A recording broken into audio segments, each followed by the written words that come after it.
I'm Logan Crawford, and right now on the Spotlight Network, we're diving into a gripping tale of love, sacrifice, and mystery with Gaia Ierace, author of a powerful book that is called Amor Vincit Omnia. This emotionally charged story follows Francesca as she confronts her past in a desperate bid to save her son, navigating a web of relationships, secrets, and personal struggles. If you're drawn to heart-wrenching drama with a touch of intrigue, this novel is a must-read. We're delighted to have this very talented author join us here today on Spotlight. We thank the team at Prime 7 Media for helping us put her in the spotlight today. And we ask viewers like you to support authors like her by subscribing to our channel and by purchasing her amazing book. The links are below this interview. Gaia, thank you so much for joining me here today on Spotlight. Thank you for having me, Mr. Logan. It is my pleasure. Tell us a little bit about what inspired you to write this book. Well, I started writing this book back in 2016, and this was quite a hard time for me because my sister had an accident. And so I was thinking about how writing at times can be therapeutic and help us. And I wanted to create a main character for my story, which would be in the same situation, more or less. So we see Francesca that is facing a lot of obstacles, hurdles, but still she manages to have her priorities very clear and to pursue happiness and to, of course, overcome all the difficulties she faced. So Francesca's story is really your sister's story that is novelized and fictionalized a little bit. There are some elements, but of course the situation is different because the settings is different, of course, and also the problem, the health problem is a different one. But I mean, the theme, what we are able to do as human beings when we face a difficult situation, yes, this was derived from my story, yes. Exactly. The personal challenges, the push to get over hurdles, that is from your sister's story. Yes. Tell us about the title, Amor Vincit Omnia. What does it mean? Okay, the title means Love Conquers All, and this title comes from Latin. And it's relevant because this is the story of two academics, Francesca and Tony. And of course, the language spoken by academics back in time was Latin. So if you went to a British university in the Middle Ages, you would speak Latin, okay? But there are literary connections because, for example, in Chaucer's Canterbury Tales, there is a prioress who is a religious character, but still she has a secular life, and she has a brooch, and on the brooch there is written Amor Vincit Omnia, love conquers all. And also one of the characters, Francesca's son, is an artist. So also there is a picture painting by an Italian artist called Caravaggio, which is called Amor Vincit Omnia. And again, we see Cupid, who is at the top of the painting and in a leading position, while all other spheres of life, like literature, music, war, are at the bottom. So there is a leading role for love in our lives. This is what it basically means. Wonderful, wonderful. Tell us a little bit about the relationship between Francesca and Tony and why it's so complex and compelling.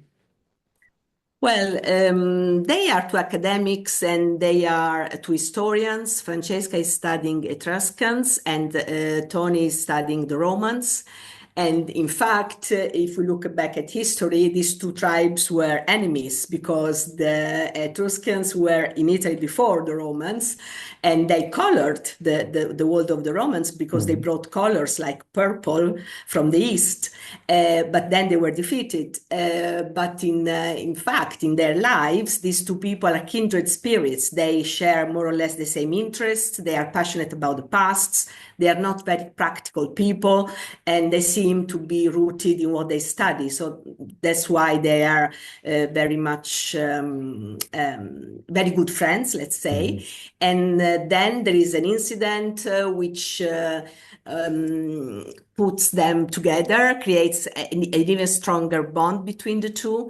But of course, they are in a difficult situation because if they are going to reveal a secret they have been keeping for over 30 years, then their lives, as they know them, are are going to finish, to be over, because they have to give up their marriage, their relationship with their children. And so it's a really hard situation they're living. But because this is a romance, get ready for a happy ending. Okay, so it's not there are a lot of funny moments as well in the Right. story. Yep, absolutely. It's a lot like life. There's some drama, there's some tension, but we hope at the end it all has a happy ending, like your beautiful book. Tell us about Francesca's quest to save her son and how her sacrifices that she makes help shape her. Well, being an Italian woman, of course, she's very much devoted to religion. So the first thing she decides to do is to go to Medjugorje and pray. Okay, Mhm. and then she tries to keep busy. So she's in places like Tarquinia, which is in the south of Rome, preparing a conference while her son is not very well, but still she wants to keep busy, not to think about the situation. And then she asks for Tony's help to save her sons, and she goes a long way to try and save him. So there is the idea of being a resilient character and Mhm. not giving up despite the challenges that she has to face. She doesn't give up on the conference because she has been preparing this event for 5 years, despite the illness of her son. She doesn't give up on her husband at first. So there is still hope and trying to sort things out. So this Yeah, is what she tries to do. Yes. absolutely. Have you envisioned the story as a movie or a film, perhaps? Yes, very much so, because first of all, my writing is really visual.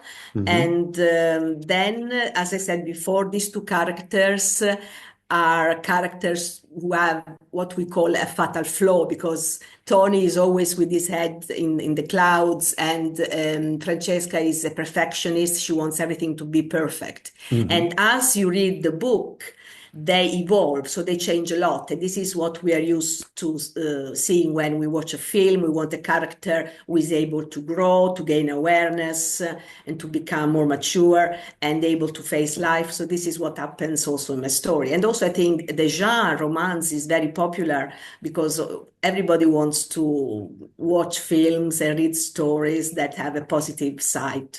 Yeah, I think it'd be a beautiful film. It's an interesting exploration of human emotion.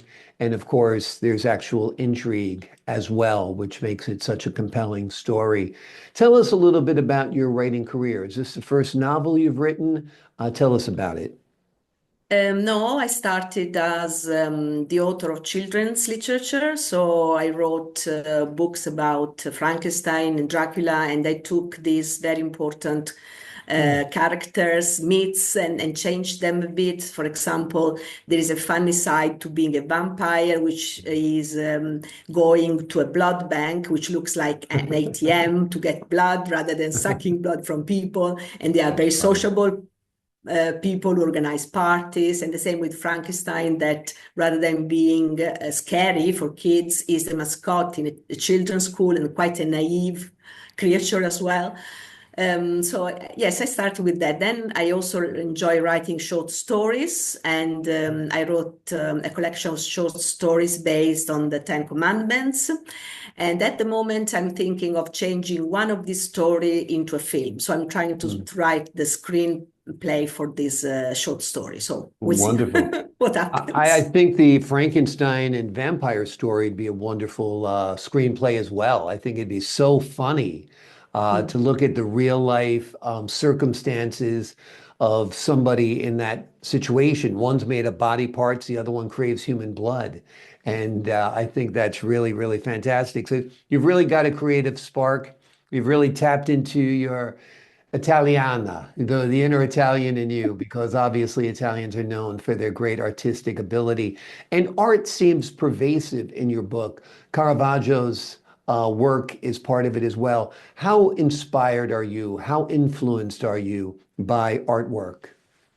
First of all, I teach in an art school. Okay, so even Mm, if I teach English, art is always there. So I yeah. teach art history in English.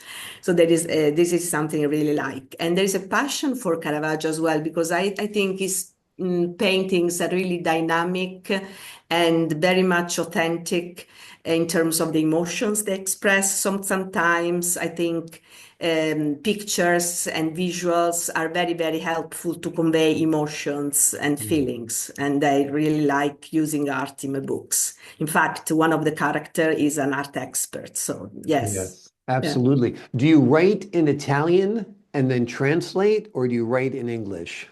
No, for children's stories, I write directly in English, but for adult fiction, yes, I write in Italian, then translate in English. Translated. Yes, Okay, yes. wonderful. Well, the book Yeah. we've been exploring today is called Amor Vincit Yes. Omnia. Let's hear Uh, you say it. You probably say it much more yes. beautifully than I. Amor Vincit Omnia. Yes. That is, love Yes. conquers all.